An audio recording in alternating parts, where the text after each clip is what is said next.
Hey there, Simone here with Bulletproof Business Growth, as always with some ideas and insights what to pay attention to when you're growing and scaling your business. Today I want to talk about one of the biggest leadership challenges of our time, which is thriving in an era of constant change. So look, I mean, if you're a leader or at least an aspiring one, you know that uncertainty is really the only certainty, especially in business. So, how do we build a team and a business that where you develop leaders who can pivot, who can move, who can change quickly? How do we maintain trust and transparency in crisis? And most importantly, how do we lead with empathy when times are tough? There's a lot of stuff going on out there right now. There are a lot of different opinions. There are a lot of different realities.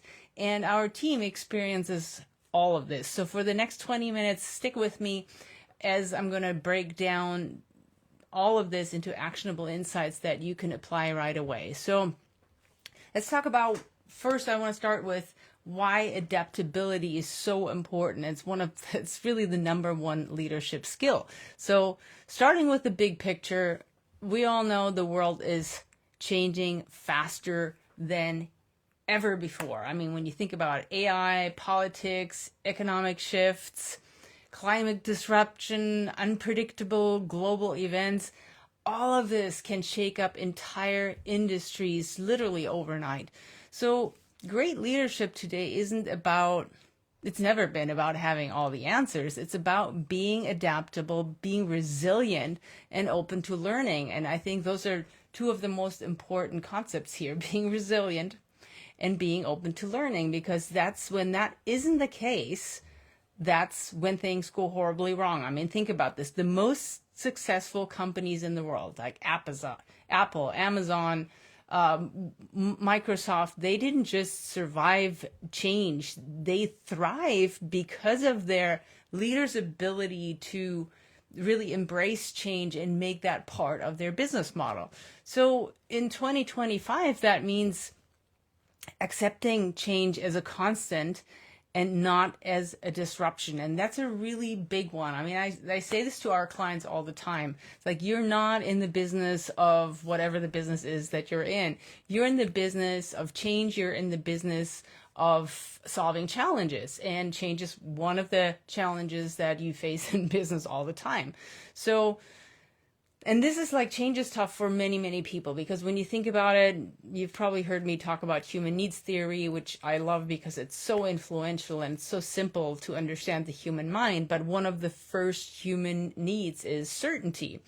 But there's so much uncertainty in the world. So how do you deal with that? Now, funny enough, the second human need is variety. So when there's a lot of uncertainty, how you frame the uncertainty is your superpower. Because if you speak to knowing that uncertainty is certainty is number one, uncertainty is number two. So how do you take this uncertainty and frame it in a way where it's much more appealing to people? You want to speak about what can be interesting about this, what can be challenging about this. You want to show them the opportunity, the exciting part, what the benefit could possibly be to them. Because the way you get around uncertainty being such a challenge and making it more into the exciting variety is by showing them how it could benefit them, and also that it'll be okay, that you know what you're doing, you're leading them through this. So you have to engage your team in this conversation about the change, or you will meet with a lot of resistance. And that's the hardest part in terms of being a leader and getting a team to really work with you. So number two here is making fast and informed decisions with limited information. Because look, if you're a perfectionist, think again, because honestly, the way the world's moving, you don't have time to be a perfectionist. To win right now, you have to move, you have to respect your gut, because this is one of those superpowers, when you can make decisions with a limited amount of information, because you already know what goes on. So it's pretty much trusting your gut that you already have enough information. And here's the deal. Like if you wait for perfection, the solution has already surpassed you. So it's all about taking imperfect action and then course correcting along the way. So that's where that adaptability really comes in. And then, of course, number 3 in here is encouraging your team to embrace innovation instead of fearing it, like we just talked about, because there's so much fear out there, so much disinformation, misinformation. So many sectors are really fearing what's happening with AI. So there's so much unknown out there. That's for the human reaction. It's always like, what now? So the only thing we can do, and this is something to really teach your team, is we can't work against it. It's the train's left the station, right? So we can't work against it. So we have to work with it. And how do you do that with them so that they are creative and resourceful in this challenge and not fearful and resistant, is by helping them understand how you're seeing it, right? What your vision is, what's possible, and then train them to work with you and talk up again, like what could be the benefit for them. Because just for a moment, and this is a good exercise to do with your team, have you ever been in a place where you resisted a change at work only to later realize how not just necessary, but also how incredibly beneficial it was? So how it was actually great. And ask the question, what would you do differently if you had to navigate that situation again? And share these stories of change with them so that they can see that, they're not the only ones who are maybe fearing it, but there's ways to get through this. All right. So with that already looked at, we want to look at, how do we develop leaders who can actually pivot quickly? So this is agility in leadership. How do you train your team and yourself to pivot, to move, to change when necessary?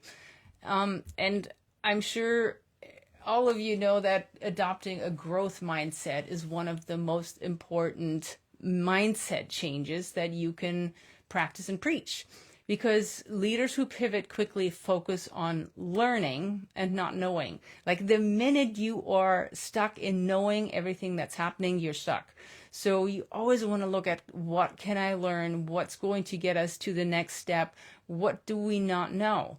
So instead of saying, I don't know how this works, say, I will figure this out. And then what are my first steps? Because that's the difficulty with making changes, is that oftentimes it just seems like this big ball of rubber bands all stuck together and you can't figure out where the beginning is. So if you can adopt this growth mindset and then ask the question, hey, what's my first step?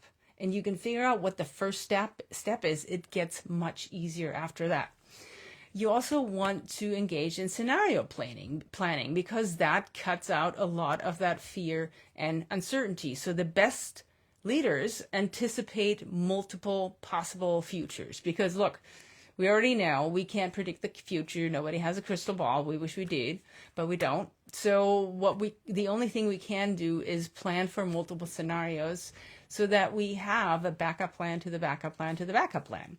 So for instance, if you are in retail, ask, what if supply chains get disrupted again? What if spending drops? So engaging your team in these what if scenarios really helps them to prepare for change when it happens. One of my favorite exercises that I came across at some point is by Tim Ferriss, and it's called fear setting. And it's exactly that, where he leads you through a series of exercises where you get to figure out, like, if the worst case scenario happens, what would you do? And by going through that exercise, you realize that no matter what happens, you're going to figure it out. And basically, that's how you want to speak to your team. That's how you want them to view the world. So that is your training, not just yourself, but you're also training them for adaptability. Another thing is to really build your decision-making muscle, because look, quick pivots require confidence in decision-making.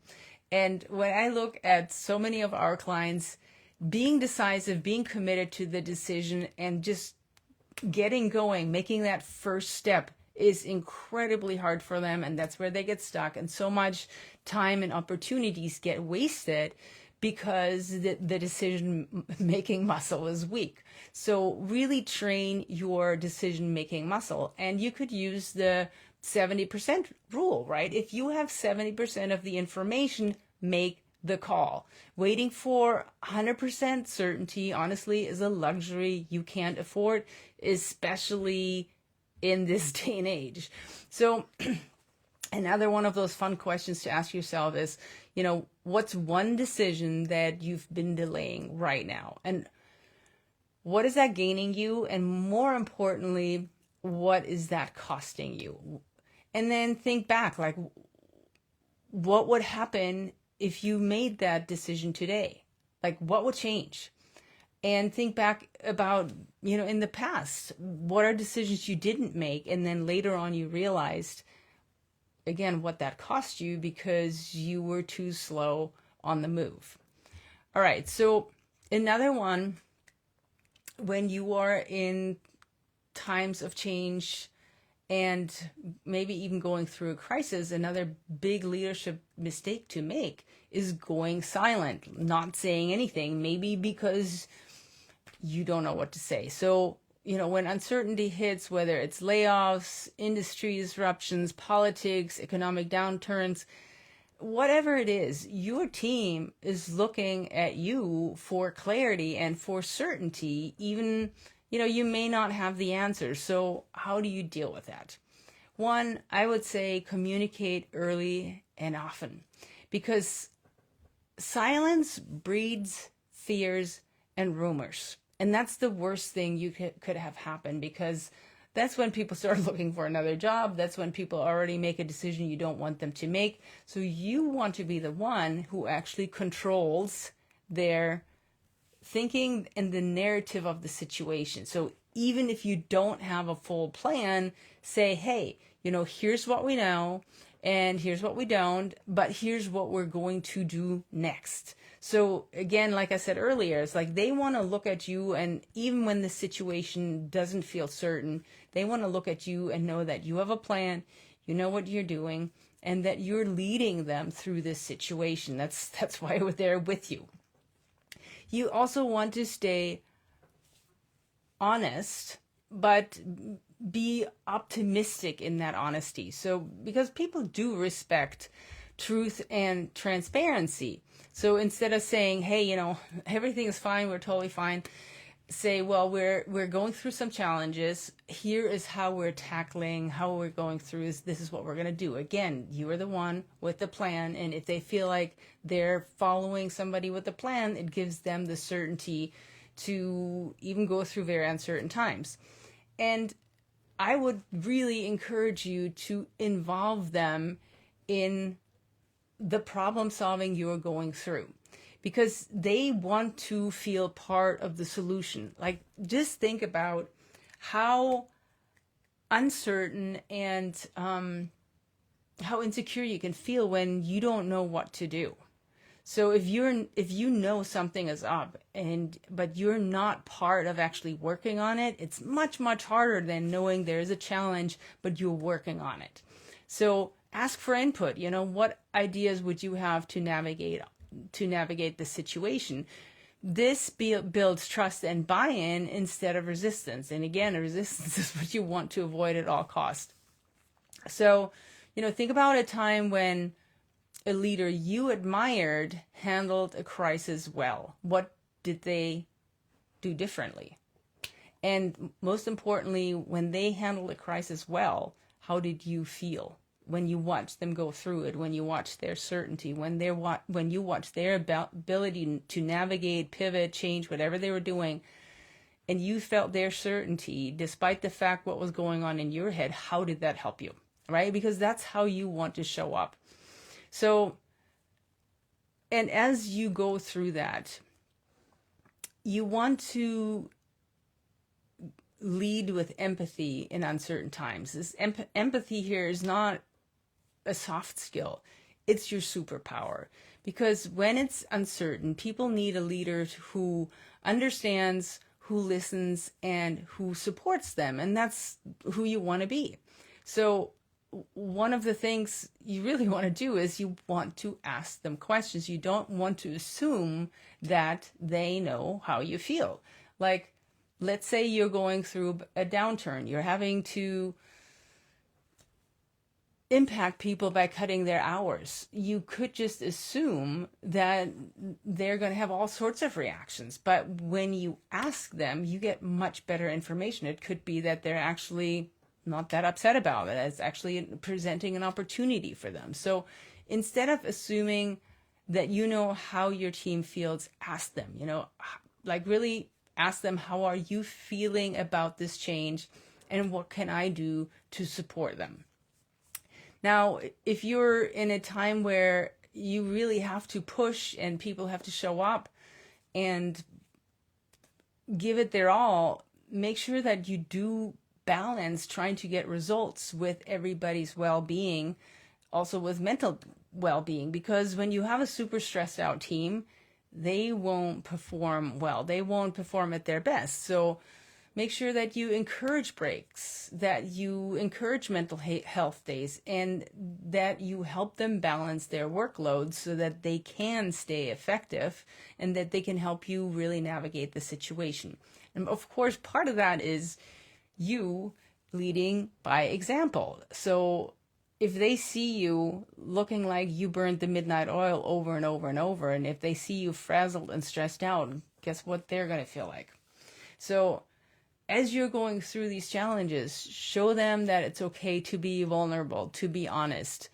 As an example, you could say, you know what? I know this is tough. I'm feeling it too, but we're in this together. We're working through the plan. We know that we can take action and we're better in it because we're doing it together. So the challenge for you here is this week, I want you to have some genuine check-ins with your team members and then really hear them. Ask them how they're really doing, not just the surface answer, and then listen and see what you can do to help them unblock, to help them perform, to help them show up at a higher level. Because that question doesn't get asked enough. And especially when things are all over the place, it's a really, really important question to ask. So let's recap what we talked about. Number one, to thrive in constant change, embrace adaptability. To pivot quickly, develop a growth mindset and make sure that you plan ahead and that you have all sorts of contingency planning in place. To maintain trust in crises, communicate openly and involve your team. Make sure that they have a say in what's happening, that they feel like they're engaged, that they're part of the solution. And then what we talked about is to lead with empathy, listen and support your people so that they feel like that they matter, that they actually have some influence, and that you value what they bring to the table, which makes change honestly so much easier. So your action step is pick one of these strategies and apply it this week. Small changes lead to really big impact. So we will see you next time. Stay agile, stay resilient, and keep leading forward. We have a brand new training out there that helps you do all this. Go to bizscalingblueprint.com. Check out what we have there for you. Have a fabulous week, and I'll see you next time.